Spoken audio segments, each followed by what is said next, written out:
నమస్తే BCN news కి స్వాగతం. నా పేరు నీలిమ. ముందుగా ముఖ్యాంశాలు. ప్రజాభిమానం చూరగొంటున్న కేంద్ర మంత్రి రామ్మోహన్ నాయుడు శ్రీకారం చుట్టిన స్వాభిమాన్ దివ్యాంగుల సమస్యల పరిష్కారమే లక్ష్యంగా సత్ఫలితాలు ఇస్తున్న బృహత్తర కార్యక్రమం. దేశవ్యాప్తంగా అమలు కానున్న కొత్త జీఎస్టీ విధానం వల్ల 140 కోట్ల మందికి లబ్ధి చేకూరుతుంది. బీజేపీ రాష్ట్ర అధ్యక్షులు పీవీఎన్ మాధవ్ స్పష్టీకరణ. తన అసమర్థ పాలనను కప్పిపుచ్చుకుంటూ వైసీపీపై బురద జల్లేందుకు చంద్రబాబు కుట్రలు చేస్తున్నారు. ఆగ్రహం వ్యక్తం చేసిన సతీష్ కుమార్ రెడ్డి.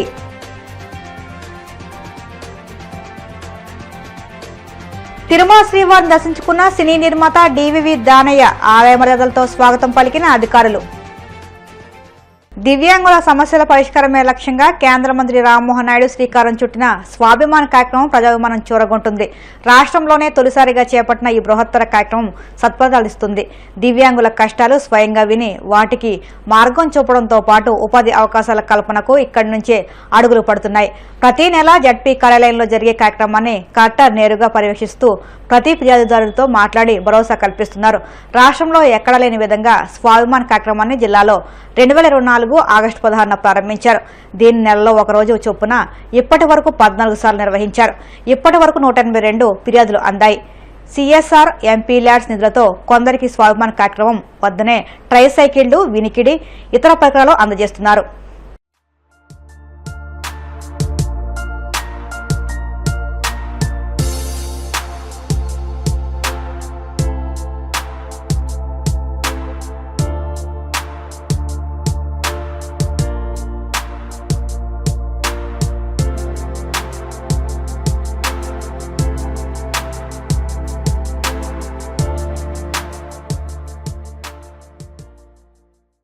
దేశవ్యాప్తంగా సోమవారం నుంచి అమలు కానున్న కొత్త జీఎస్టీ విధానం వల్ల 140 కోట్ల మందికి ప్రయోజనం చేకూరుతుందని బీజేపీ రాష్ట్ర అధ్యక్షులు పీవీఎన్ మాధవ్ అన్నారు. విశాఖలో రామ్నగర్లోని హోటల్ రాక్డేల్లో నెక్స్ట్ జనరేషన్ జీఎస్టీ సంస్కరణలపై అవగాహన కార్యక్రమం నిర్వహించారు. ఈ సందర్భంగా ఆయన మాట్లాడుతూ దేశంలో సరళీకృత పన్ను విధానాన్ని కేంద్రం అమలు చేస్తుందన్నారు.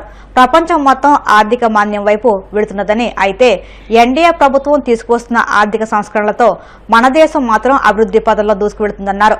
అన్ని రంగాల్లోనూ అత్యున్నత ప్రతిభ చూపుతూ ప్రపంచ దేశాలకు ఎగుమతులు చేసే స్థాయికి ఎదిగామన్నారు. అనంతరం జీఎస్టీ స్లాబుల గురించి పవర్ పాయింట్ ప్రజెంటేషన్ ద్వారా వివరించారు. సరళీకృత వస్తు సేవా పన్ను పరోక్ష పన్ను విధానాన్ని దేశంలో జిఎస్టి 2.0 7 వసంతాల పూర్తి చేసుకున్న ఒకటే దేశం ఒకటే పన్ను అనే విధానాన్ని దేశంలో అమలు చేస్తూ అనేక అభ్యంతరాలు, అనేక రాష్ట్రాలకు సంబంధించిన ఏవైతే వాళ్ళ సూచనలు, వీటన్నిటినీ తీసుకొని ఒక విప్లవాత్మక నిర్ణయం, చారిత్రాత్మక నిర్ణయం. ఎందుకంటే ప్రపంచంలో ఇవాళ ఏదైతే నెలకొన్న పరిస్థితి, సుంకాల యుద్ధంతో అమెరికా తన ఆధిపత్యాన్ని చెలాయించే విధంగా ప్రపంచ వ్యాప్తంగా అతలాకుతలం చేసే ఒక పరిస్థితి ఒకవైపు ఉంటే, ఇంకో పక్క సిరియాలోను, ఇరాన్లోను, ఉక్రెయిన్, రష్యాలో యుద్ధ వాతావరణ నేపథ్యంలో మనం చమురుపై ఏ విధంగా ఆధారపడ్డాం, వాటి ప్రభావం మన పైన పడి ద్రవ్యోల్బణం ఆకాశాన్ని అంటుకుంటున్న తరుణం అన్ని దేశాల్లో, కేవలం భారతదేశంలో దాన్ని నియంత్రించడం, కేవలం మన యొక్క స్వయం ప్రతిపత్తి కలిగిన ఆర్థిక విధానం, విదేశాంగ విధానం, మన యొక్క రక్షణ విధానం, ఈ మూడింటి కారణంగా మనం ప్రపంచంలో మిగతా దేశాల కన్నా మన ద్రవ్యోల్బణాన్ని మన యొక్క చేతుల్లో పెట్టుకుని నడిపించే ఒక తీరు మన దేశంలో కనిపిస్తుంది.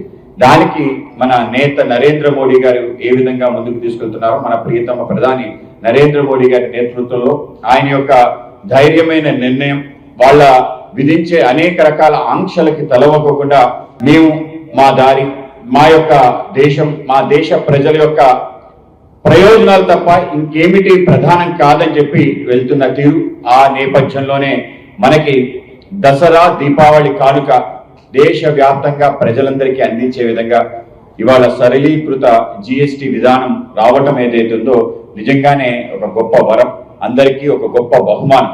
నరేంద్ర మోడీ గారు దీన్ని తీసుకొస్తే రాష్ట్ర ప్రభుత్వం, ముఖ్యంగా మన రాష్ట్ర ముఖ్యమంత్రి శ్రీ చంద్రబాబు నాయుడు గారు కూడా ఈ సందర్భంగా ధన్యవాదాలు తెలియజేస్తున్నాను. దాని అంతే అందిపుచ్చుకుని ముందుకు తీసుకెళ్లే విధంగా, మిగతా రాష్ట్రాలన్నీ ఒప్పించే విధంగా జిఎస్టి కౌన్సిల్లో మన పయ్యావులు కేశవ్ గారి నేపథ్యం. నిన్న ప్రారంభమైన శాసన మండలిలో ఏకగ్రీవ తీర్మానం ప్రకటించడం, అందుకు రాష్ట్ర ప్రభుత్వాన్ని ఈ సందర్భంగా అభినందిస్తూ రాబో కాలంలో అవుట్ రీచ్ ప్రోగ్రామ్ అంటే ప్రజలందరికీ చేరువయ్యే విధంగా, ప్రజలందరికీ తెలియజేసే విధంగా పెద్ద ఎత్తున ఈ కార్యక్రమం చేయాలని చెప్పి భారతీయ జనతా పార్టీ నిర్ణయించడం జరిగింది. దాంట్లో భాగంగా రేపు 22వ తారీఖు రాష్ట్ర వ్యాప్తంగా అన్ని మండలాల్లో కూడా పెద్ద ఎత్తున సంబరాలు చేసుకునే విధంగా మొత్తం దేశంలోనే వ్యాపార రంగం, వ్యవసాయ రంగం, కార్మిక కర్షక రంగం అంతా కూడా హర్షాతిరేకాలుగా ముందుకెళ్తున్న తీరు మనందరం కూడా దీపావళి దసరాకి కానుకలు ఇస్తాం. కానీ ముందే ఇచ్చిన విధంగా ఈ యొక్క ప్రారంభమైంది. నవరాత్రుల సందర్భంగా రేపు సెప్టెంబర్ 22న జిఎస్టి 2.0 ప్రారంభం కాబోతుంది. నరేంద్ర మోడీ గారు ఎక్కడ తలవొగ్గలేదు, నిలబడ్డాడు. ఆయన నిలబడడంతో పాటు మనందరికీ కూడా గొప్ప పిలిపించాడు. ఆత్మ నిర్భర భారత్ గా నిర్మాణం చేయగాలి, స్వయం సమృద్ధి భారత్ గా నిర్మాణం కావాలి. మనం తప్పనిసరిగా స్వదేశీ ఉద్యమం ప్రారంభించాలి. మన దేశంలో తయారయ్యే వస్తువుల్ని మనం కొనాలి. దేశంలో తయారయ్యే అన్ని వ్యవస్థల పైన మనం గౌరవం కాలగాలి అని చెప్పి అందరికీ పిలుపు ఇవ్వడం జరిగింది. ఇది దేశంలో పెను మార్పు తీసుకురావడానికి సంకేతం కాబోతుంది. ఎక్కడ ఏది కొనాలో నిర్ణయించే హక్కు వాళ్ళకి లేదు, మనకుండే విధంగా వ్యవస్థ నిర్మాణం చేస్తామని చెప్పి మన నేత చెప్పడం ఏదైతుందో నిజంగా గొప్ప విషయం. పరోక్ష పన్ను విధానంలో విప్లవాన్ని తీసుకొచ్చి దేశమంతా ఒకే పన్ను విధానాన్ని తీసుకొస్తూ దాంట్లో కూడా ప్రజలు మిగతా రాష్ట్రాలకు సంబంధించి అనేక ఇబ్బందులు పరిగణనలో తీసుకొని అందరికీ గొప్ప వరంలా, బహుమతిలా జిఎస్టీ విధానాన్ని రావటం పెద్ద ఎత్తున స్వాగతం. ప్రభుత్వ అసమర్థత, వైఫల్యాలు బయటపడిన ప్రతి సందర్భంలోనూ సీఎం చంద్రబాబు తన డైవర్షన్ పాలిటిక్స్ ను బయటకు తీస్తుంటారని వైసీపీ ప్రధాన కార్యదర్శి ఎస్పీ సతీష్ కుమార్ రెడ్డి మండిపడ్డారు.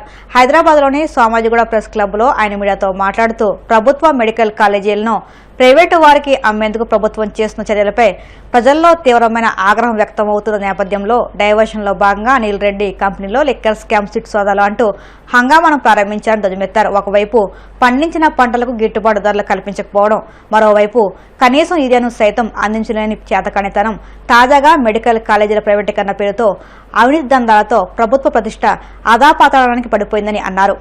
మెడికల్ కాలేజీలన్నిటి కూడా తన స్వార్థం కోసం, తనకు ఆదాయం కోసం ప్రైవేట్ వ్యక్తులకు అప్పగించేటువంటి కార్యక్రమం ఇప్పుడున్నటువంటి ఈ కూటమి ప్రభుత్వాన్ని మొదలుపెట్టింది. దీని మీద ఎక్కడ చూసినా కూడా రాష్ట్రంలోనే కాదు, రాష్ట్రం వెలుపల కూడా ఈ కూటమి ప్రభుత్వం చేస్తున్నటువంటి ఈ వ్యాపారాన్ని, ఈ వ్యాపార ధోరణిని, ఈ అవినీతి ప్రభుత్వాన్ని ఎక్కడ చూసినా కూడా ప్రజలు తీవ్రంగా వ్యతిరేకిస్తున్నారు. మరి ఇంతటి వ్యతిరేకత ఈ ప్రభుత్వం తీసుకున్న నిర్ణయాల వల్ల ఉంటే చాలా తీవ్రమైనటువంటి అసంతృప్తి ఈ రాష్ట్ర ప్రభుత్వం మీద చూపిస్తూ ఉంది. అక్కడటువంటి విద్యార్థుల యొక్క పరిస్థితి చూస్తే విద్యార్థులకు సంబంధించినటువంటి ఫీజు రీయింబర్స్మెంట్ ప్రభుత్వం ఆ యొక్క కాలేజీలకు కట్టకుండా పోవడం వల్ల ఆ కాలేజీలో ఉన్నటువంటి యాజమాన్యం అనేక ఇబ్బందులు. ఈరోజు ఆ ప్రైవేట్ కాలేజీలో పనిచేసేటటువంటి ఉపాధ్యాయులకు కానీ, టీచింగ్ ఫ్యాకల్టీకి కానీ జీతాలు ఇవ్వాల్సినటువంటి పరిస్థితి. మరి ఈరోజు ప్రభుత్వం చెప్పినటువంటి ఆ ఫీజు రీయింబర్స్మెంట్, ఆ డబ్బులు ఇవ్వకుండా ఉంటే వాళ్ళు ఆ కళాశాలను కూడా నడిపేటువంటి పరిస్థితిలో వాళ్ళు లేరు.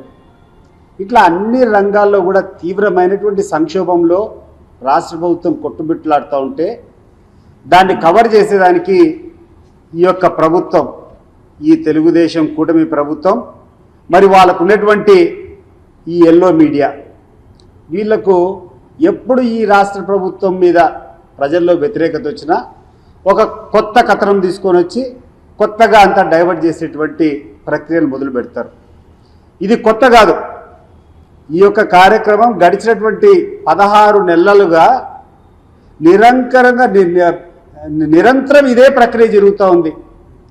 ఏ కార్యక్రమం చేసేటువంటి సాహసం కానీ, ఇచ్చినటువంటి హామీలు నెరవేర్చేటువంటి దిశలో కానీ ఈ ప్రభుత్వం పోకుండా ఈ రోజు వరకు కూడా జగన్మోహన్ రెడ్డి నామస్మరణ చేయడం, జగన్మోహన్ రెడ్డి గారి మీద బురద జల్లేటువంటి ప్రయత్నాలు చేయడం తప్పితే ఈ కూటమి ప్రభుత్వం ఏం చేస్తుందో ప్రజలందరూ కూడా ఒకసారి అర్థం చేసుకోవాలని చెప్పి నేను ఈ సందర్భంగా మనవి చేసుకుంటున్నా. లిక్కర్ స్కామ్లో వైఎస్ అనిల్ రెడ్డి అని చెప్పి పెద్దగా రాయడం ఉంది. నువ్వు 3,600 రూపాయలు మీకు లిక్కర్ స్కామ్ జరిగిందని చెప్పి మీరు మాట్లాడారు. ఆడినటువంటి జగన్మోహన్ రెడ్డి దగ్గర ఉన్నటువంటి ఉద్యోగస్తులు, అక్కడటువంటి ఓఎస్డి కృష్ణమోహన్ కానీ, లేకుంటే ప్రభుత్వం తరపున ఉన్నటువంటి ధనుంజయ రెడ్డి గారు, అప్పుడున్నటువంటి ప్రిన్సిపల్ సెక్రటరీ కానీ, వీళ్ళందరినీ తీసుకొని వచ్చి జైల్లో పెట్టినారు. ఏం సాధించినారు అని చెప్పి నేను అడుగుతున్నాను. ఈ ప్రభుత్వాన్ని మీరు వీళ్ళందరినీ తీసుకొని వచ్చి అనేక రోజులుగా గడిచిన ఒక్కొక్కరిని 3 నెలలు 4 నెలలు లోపల పెట్టుకున్నావు. లోపల పెట్టి ఏమి సాధించినావు? ఇది ఒకసారి గుర్తు చేస్తున్నాను చంద్రబాబు నాయుడు గారు. మీరు 4 నెలలుగా ప్రభుత్వ పరంగా ఉన్నటువంటి ఉద్యోగస్తులను తీసుకొని వచ్చి జైళ్ళల్లో పెట్టారు. 3,600 రూపాయలు లిక్కర్ స్కామ్ అని చెప్పారు. మరి ఈ లిక్కర్ స్కామ్లో కనీసం ఒక 50 కోట్లు 100 కోట్లైనా ట్రేస్ చేశారా? ఈ డబ్బులు ఎక్కడ పోయినాయో రాబట్టగలిగినారా? ఇప్పుడు కాసేపు ప్రకటనలు.